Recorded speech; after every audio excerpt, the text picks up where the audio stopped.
ketika melihat seseorang dengan tanda hitam di jidat, hal pertama yang mungkin terlintas adalah anggapan bahwa orang tersebut sangat rajin dalam menjalankan ibadah sholat. Bahkan selama ini, adanya tanda hitam di jidat seorang muslim sering dimaknai sebagai tanda kesalehan dan dalamnya tingkat ketakwaan. Namun, benarkah demikian? Sebetulnya, munculnya tanda hitam pada jidat bisa disebabkan oleh gesekan yang dihasilkan oleh kontak berulang dari dahi dengan sejadah di saat sholat. Namun tentu saja, itu tidak menjadi tanda akan kesalehan dan dalamnya tingkat ketakwaan. Sebab, ketakwaan dan kesalehan yang sesungguhnya selalu diukur dengan baiknya akhlak, moralitas, dan tingkah laku.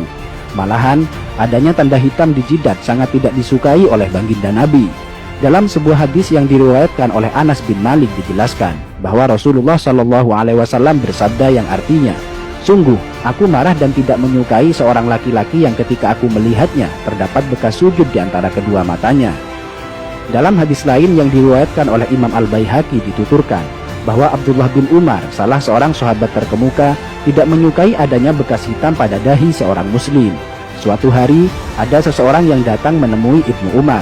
Setelah orang tersebut mengucapkan salam, Ibnu Umar bertanya kepadanya, "Siapakah Anda?" Orang tersebut menjawab, "Aku adalah anak asuhmu." Ibnu Umar melihat ada bekas sujud yang berwarna hitam di antara kedua mata orang itu. Beliau pun berkata kepadanya, "Bekas apa yang ada di antara kedua matamu itu?" "Sungguh, aku telah lama bersahabat dengan Rasulullah, Abu Bakar, Umar, dan Utsman. Lalu, apakah kau melihat ada bekas tersebut pada dahiku?" Hadis riwayat Al-Baihaqi. Masih dari Ibnu Umar, suatu waktu beliau melihat seseorang yang pada dahinya terdapat bekas sujud.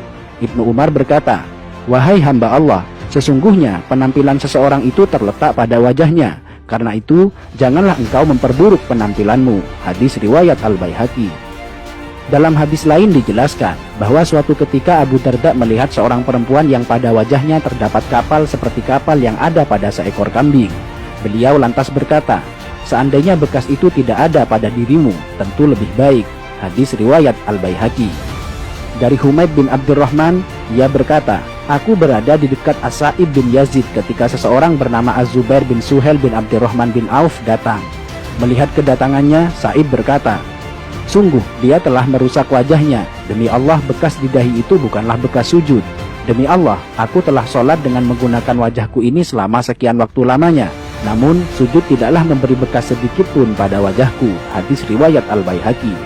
Sampai di sini, mungkin ada yang bertanya, lantas bagaimana pengertian ayat yang menjelaskan bahwa bekas sujud merupakan tanda seorang mukmin yang nampak melalui wajahnya? Menjawab pertanyaan ini, terdapat penjelasan dari Imam Al-Baihaqi yang dituangkan dalam kitab Sunanul Kubronya. Dari Mansur, ia berkata, "Aku bertanya kepada Mujahid tentang maksud dari firman Allah, tanda-tanda mereka tampak pada muka mereka dari bekas sujud. Apakah yang dimaksudkan adalah bekas di wajah?"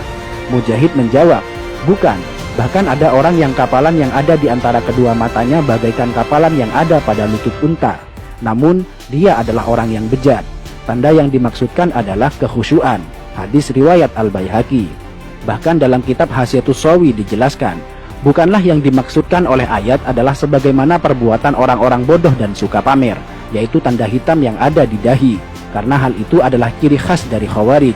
Dalam sebuah hadis disebutkan, "Sungguh, saya benci seseorang yang saya lihat di antara kedua matanya terdapat bekas sujud." Sampai di sini, mungkin Anda sudah paham bahwa tanda hitam di jidat sama sekali bukan tanda kesalehan. Alih-alih tanda kesalehan, justru tanda tersebut sangat dibenci oleh para sahabat dan tabi'in karena dikhawatirkan akan menimbulkan riya pada pemiliknya. Dan perlu dicatat bahwa orang yang mengaku rajin dalam bersujud namun terdapat bekas hitam di dahinya, itu artinya ada yang salah pada gerakan sholatnya. Karena seharusnya muka orang yang rajin bersujud akan tampak bercahaya dan berseri-seri, bukan sebaliknya menjadi kapalan dan menimbulkan bekas hitam. Biasanya dia menjadikan dahinya sebagai tumpuan, bukan tangan dan kedua lututnya. Padahal cara sujud yang benar adalah sebaliknya, yaitu menjadikan kedua tangan dan lutut sebagai tumpuan. Itu saja untuk hari ini. Jika kalian merasa mendapatkan manfaat dari video ini,